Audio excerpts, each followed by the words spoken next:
rights are violated every second of every day in every corner of the world. Yet many rarely pay attention, even if the violation is happening to them. As a jury member for the World's Children's Prize for the Rights of the Child, I hope to continue to strengthen the voices of children by demanding respect for each child's rights. I will demand this from our world leaders, our country leaders, and from adults in every country. The World's Children's Prize for the Rights of the Child is the only organization of its kind that unites children from all over the globe to vote for one of 3 nominees who are advocating and working for children's rights. As a jury member, I travel to Sweden to meet with my fellow jury members every year. As I have learned, each one has a story of pain, hardship, and despair. Yet they are just like you and me, dreaming of what we want, where we want to go, what they want to be when they grow up. But unfortunately, most will never see their dreams become a reality. Some of my jury member friends have lived through years and years of armed conflict. Some sleep on dirt floors and go hungry almost every day. Some are forced into becoming a child soldier, and some survive with just enough to live.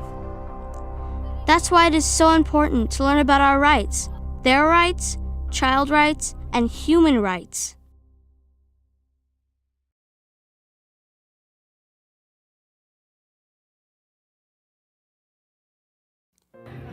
When Isabel was 4 years old, she stepped on a landmine and lost her right leg from the knee down. Her new leg weighed 8 kilos and took her 6 months to learn how to walk again. She says when she was very little, her mother came and left her at her father's house. When she was 2 years old, she dropped her off there. And she stayed with her stepmother, who put her in school when she was 5. And on her way to school, when she was 5 years old, she stepped on a landmine, and she was taken to hospital in Maputo, where they told her and her family that she would have to lose her leg. She says that it wasn't the happiest time. She didn't feel good because of losing her leg.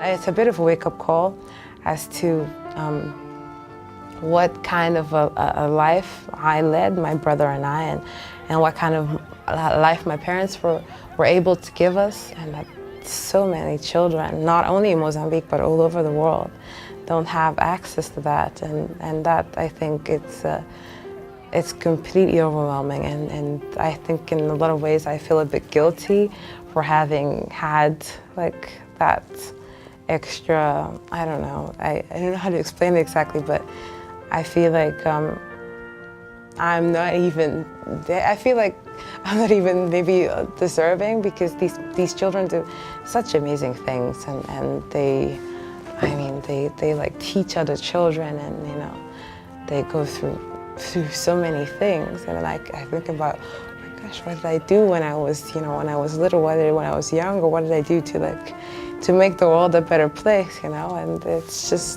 it's really quite yeah, it's very overwhelming. She gets up every day at 5:30 in the morning, because she gets into school at 6:30. She has to be in school.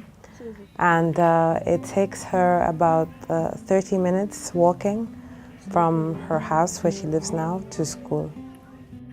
I think she's taught me that despite, no matter what, it's just so much easier to do things, to believe that you can do things despite any obstacles that you might have, any disabilities, anything that you might think is a barrier to you living a so-called normal life, anything that is, I think I'll think I won't be so quick to think I can't do anything anymore, you know. I'll be, yeah, I think that's a good lesson that I needed, that I need to know that anything is possible, and the sky's the limit, and I think she's shown me that. We're just one people, despite all the differences in language, and we just speak one language really, and that's just who we are.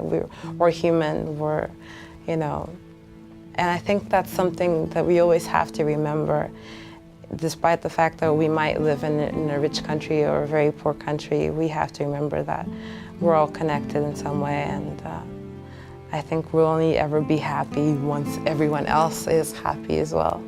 Otherwise, it's very difficult to live life knowing that just a couple of doors down, your neighbor is suffering. So I think the most important thing is that we realize that we are all in this together, and yeah, work towards a better world together. Learn about your rights. Advocate for your rights. Fight for your voice and your efforts to be heard. Over the past few years, I've learned many things about hungry and homeless people. I learned that in Canada, we have many homeless children. Children like me who will go without food, a bed, love, care, safety, and learning. These children do not have the things I have every day.